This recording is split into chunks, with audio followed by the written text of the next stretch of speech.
Hey guys, I know I said I probably wouldn't be making another video for a while, but this one's going to be a straight off the, straight ScreenFlow capture, straight from ScreenFlow up to YouTube anyway, so very little effort on my part. Just an issue that I felt I wanted or needed to address.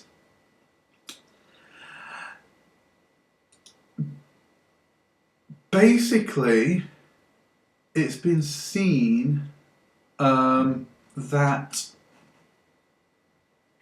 there's been a thing with how do I put this? Certain apps. Now, there are also similar things are known on Windows, but most people know about them and know that they ain't really going to do much for you. However, there's similar apps on OS X that will claim to free up memory or improve system performance. Now, in general, these apps are a scam. They're a waste of time, and if they're charging you money, they are most definitely a waste of money. Now, there's a particular app that I'm going to actually go over and explain to you right now, okay? This app is called Free Memory. Now, I'm not going to run it yet. I've just quit it, you see. Now, I've installed it basically so I could do this video review and so I could post a review on the app, because unfortunately you can't review an app until you've installed it yourself anyway. As I say, even though I didn't need to, as I've used similar apps before, I know what they're all about, and in a manner of speaking, they're a con. Now, you can find this app in the App Store, okay? It's called Free Memory.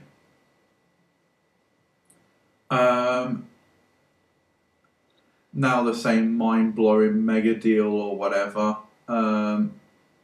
Their disk cleaning utility only for 99 cents or whatever.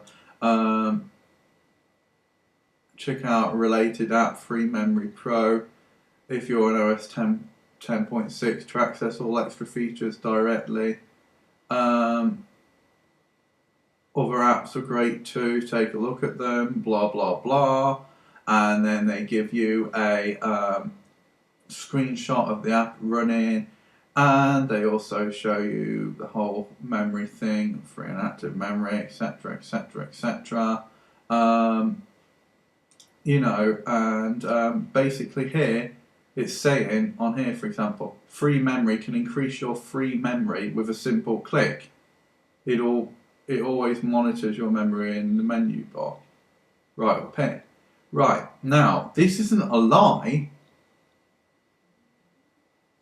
This isn't a lie. It can increase your free memory, as in free memory, the label. But I'm not going to show you on here. I'm going to show you on a little dashboard widget I have, if it lets me zoom into it. Yeah. Right, my memory here, you see, there's 4 sections to it now, okay?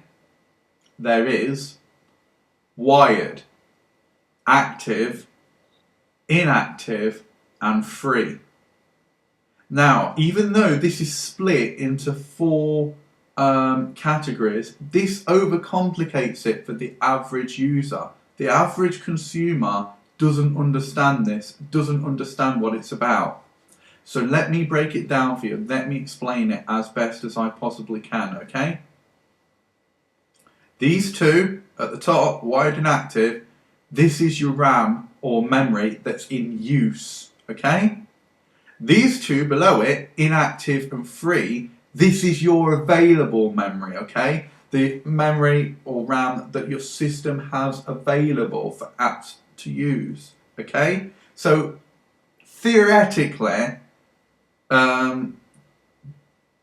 that is pretty much your free RAM. The free RAM plus the inactive RAM, okay? Now, at the moment, you'll see that inactive is saying 280 megabytes and free is saying 1.14. That's because I just ran the app. As I say, I didn't need to, but I did it for, demonstrational purposes. I did it so, I could say if I reviewed on something, look, I've tried it, I've done it, I know exactly what it does. So people couldn't jump on my back saying, oh, well, if you've never used the app, how can you say it does nothing or doesn't work? I thought, well, I'll humour them, I'll use it. It's a free app anyway, so why not just do it once at least? But if that 1.13 gigabytes was in the inactive and the inactive was 200 and the free was 280 megabytes, if they were the other way around, the system would be just as fast, just as responsive, and you would still have the same amount of free memory. 1.13 gigabyte plus 280 megabytes. Now, let me try and explain each separate individual one of these to you. Wired is system memory. It's memory that essential parts of your system need to use. Pretty much that 603 megabytes, it might alternate sometimes, but that's memory that cannot be freed, will never be freed. Closing an app is likely to not free it. That is RAM that is absolutely needed above all else. As I say, that's memory for important system processes. Underneath that, you've got active. Now this is your RAM that's in use by apps, in use by other processes, in use by the kernel. It can be also being used by the system, but non-critical usage basically. The wired is pretty much usage, to the best of my knowledge, usage that basically is critical for you to have a running system. The active is in use for as long as that particular process or app is running.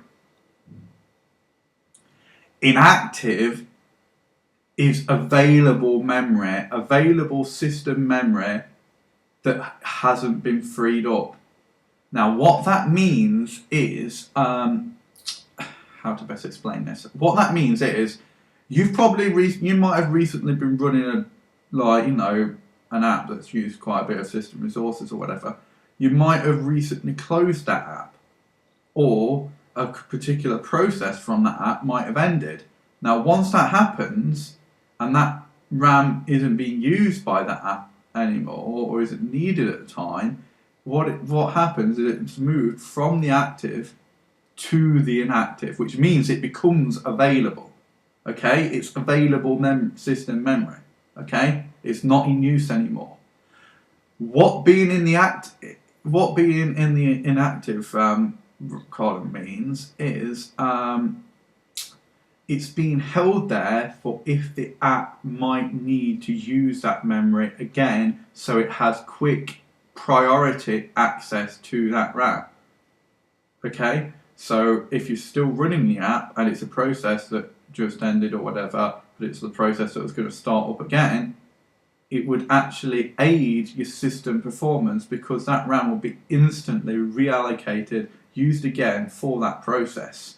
Now, if that particular app doesn't need the RAM anymore, or if it's an app that you've closed and you're not using it anymore, what will happen is it won't be moved to the free. What will happen is it will still hold that RAM for a while, and then it will give it to a process as it needs it.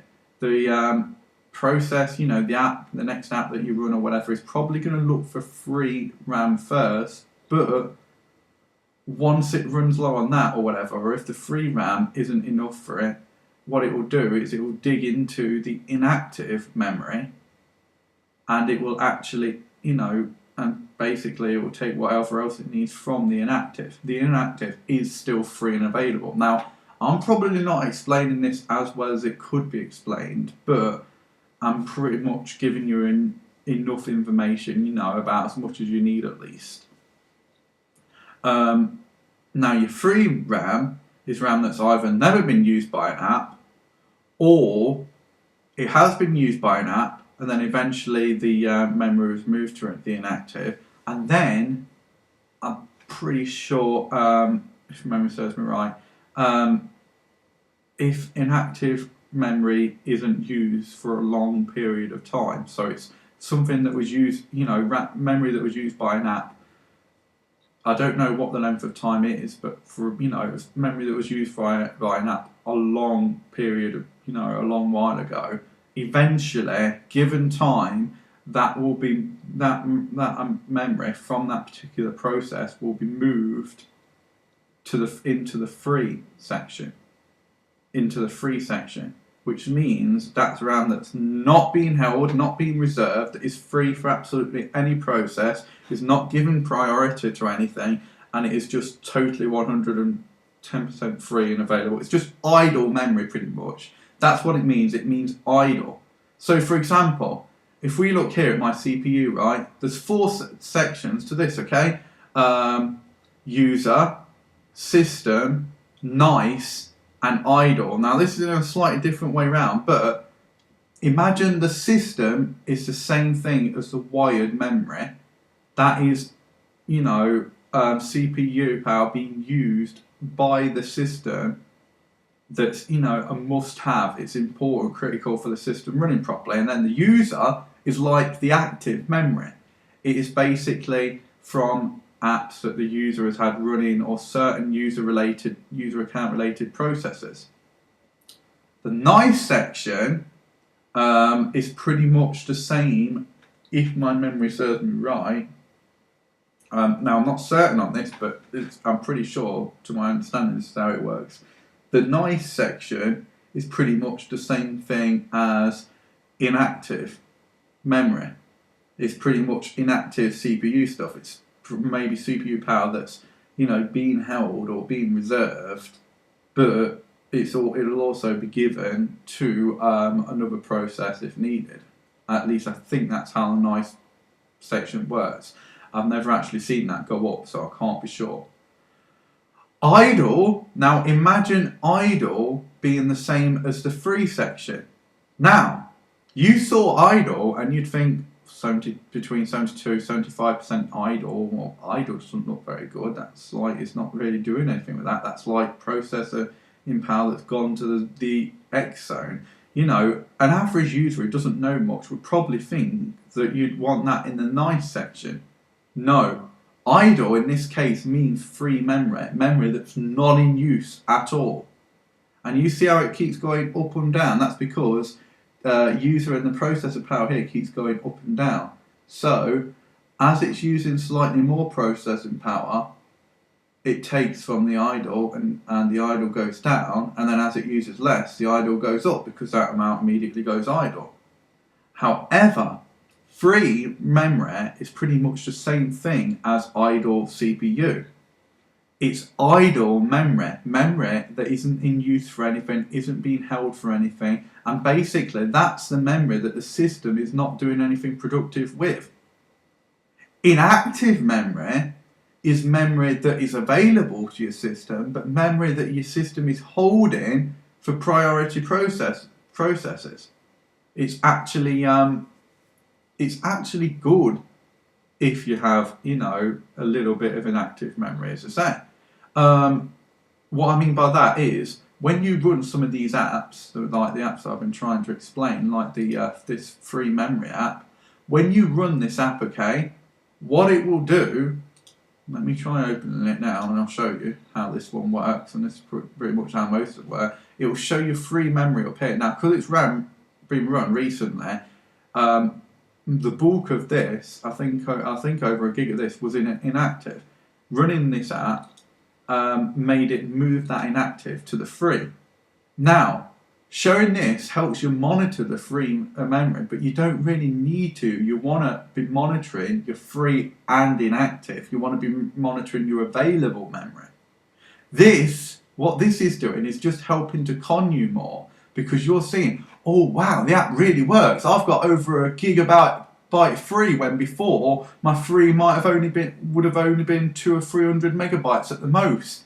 No, your free memory, as in free available memory, is both your free and your inactive memory. So all this is telling you is the memory that's in the free section. In fact, this is not your total available memory. Your total available would be 1.12 gig, as that's saying, plus 280 megabytes. So that would be like almost 1.4 gigabytes in a manner of speaking available. Now, if we ran this now, for example, and clicked free memory, now system, I don't know whether it'll be stuttering the video or something, because sometimes system comes unresponsive. 276 megabytes free, it said now, and now it's saying that 1.40 gigabytes is free. But if we look at this widget, again, this desktop widget, all that's done is taken over 100 megabytes from the inactive, while leaving some there, and just moved it to the free.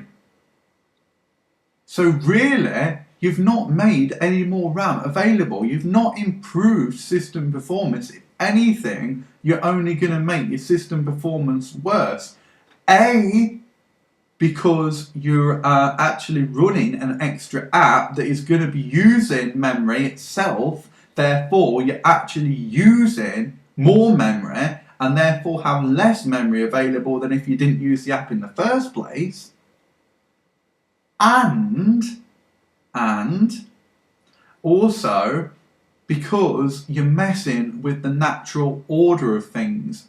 OS X is excellent at memory management. In fact, I would say it's better than Windows with that. It is excellent with its memory management. It has its system with inactive memory where when memory first becomes available, it reserves it. So in case that process needs quick access to it again, or then then gives it to another process as needed. Free memory is the same as idle memory, pretty much. Now, idle memory is okay, but if you've had a process that's just been running and just been using that memory or whatever, and then it's been moved to the inactive, it will be reserved. That process will then have priority to that memory if it needs to run again. So if a process has just stopped for a minute or rested for a minute, the RAM became available, and then it needs to start up again almost straight afterwards, it now has to dig around in the free memory, in the idle memory, and then take the memory it needs. If anything, that is going to decrease system performance a little. It might not do it too much of a noticeable amount, but it's certainly not going to increase system performance. That is just a placebo effect. So now, settings, quit. I'm quitting this app, and you know what I'm going to do? Right on screen now, this also gives me an option to show you a feature of Lion, part of my Lion videos and whatever, but I'll go into it deeper, later on. Now this is called the Launchpad, you see. If we click on this, we get something that looks very much like an iPhone home screen. You get several screens that you can flick between with a swipe on the magic mouse or trackpad, and then you have all of your installed apps on display, the icons pretty much. So it's like having an application folder as a stack on your dock, except it displays like this. And you can also drag apps together like that and produce a folder, very much like you saw happen there. You see, and like with these ones. Anyway, what you can also do is if you click and hold on one of the icons, one of the application icons, they'll start having like some kind of seizure. They'll start jiggling about or whatever. Now, some of them have crosses on them, okay? These are ones that have been installed via the Mac App Store. And then, if you want to uninstall an app that's been installed via the Mac App Store, like I do with this free memory now, just click on the X. It will ask you to confirm, do you want to remove this application? Click click delete if you do want to, and it gets rid of it, just like that. Including, I think if you do it that way, it'll also get rid of the libraries and any important files like that. No, I was just making sure. You see, it doesn't even send it to the trash. It gets rid of the app. It completely uninstalls the app. So that is free memory, now uninstalled, gone from my system, and probably not going to be installed again. Yes, I did say I spent 69 pence on the extras, on the 2 extra features of the app. I knew that I wasn't going to use them. I knew that it was going to be a waste of money, but it's only 69 pence, and really 69 pence under £1, I'm not going to miss it. It's not a lot of money, that is, and 69 pence is easy to come by. It's not a lot of money, and pretty much I doubt I could have spent that 69 pence on anything that interesting, great or interesting anyway. It's the pounds you want to look at saving, not the pennies. So yeah, pretty much that's covered it, I think, at least. If I were you, unless you're a professional or a developer of sorts who knows exactly what you're doing, who knows what you want out of an app like that, who fully understands how OS X manages its memory and knows why you want that memory to be free and available. For the average consumer, this video is intended, and my advice is stay away from apps like that. Don't run them. Yes, it looks fantastic. Yes, you'll think it does what it says on the tin, and this app ultimately does. It's the ultimate con, because it will say it increases the amount of free memory. Yes, it does, but it does it by pulling from the inactive memory, which was available anyway. So really, it's not doing anything. It's not freeing up any memory, because that memory was available for use anyway. If it was pulling something from the active memory, yeah, I could understand. For memory that was being used and caused your system to use less memory, then yeah, I could understand. And yeah, that would theoretically increase system performance. But it's not. It's freeing up available memory. It's making available memory available. So ultimately, it's almost doing nothing. It's just making that memory idle, messing with the natural order of things, and if anything, messing up system performance. So this is my advice video of the day or whatever. Now I go back to referring you to my earlier update video. I don't know when there'll next be a video from me. I don't know when my next video online will come, if at all. I'll keep you updated on that, as I say. And I'll just make one when I get around to it, when I feel like it. But this was a really nagging issue that really kind of annoyed me, because so many people are so naive. No offence to you guys, but so many people are so naive and so easily fall into these traps, and because they don't understand, they will argue the fact to their graves the app works, it actually works. And some of them are so naive, are so easily influenced, and the placebo effect on them is so strong that they will actually believe that they have increased system performance, because they think seeing a higher amount of free memory there means their system's performing better, when in fact it doesn't. Having a high amount of inactive memory does not mean your system's not performing well. In fact, it means your system's performing perfectly well, as it should. Now, if you had very little inactive and free memory, and almost all your memory was in the active, then you want to look at your apps and see what's consuming the most, because you may have a memory leak there, and then there'd be a problem. If the majority of your memory was all in the wired, and there was very little in the inactive and free, then chances are there's an OS bug, operating system bug you've discovered, or there's something seriously wrong with your computer or your memory, and then I'd take it into an Apple store or whatever, or get it looked at. But if you're seeing a lot of memory in the inactive and very little in the free, don't worry about it. Calculate, add the two totals together of the inactive and the free, and that's actually how much memory you've got available. Your inactive memory is also available. It's theoretically, for as much as you need to know, it's also free memory. These apps, for the average consumer, do nothing. It just looks pretty, it looks impressive, but really it doesn't improve system performance. If anything, it only makes it worse.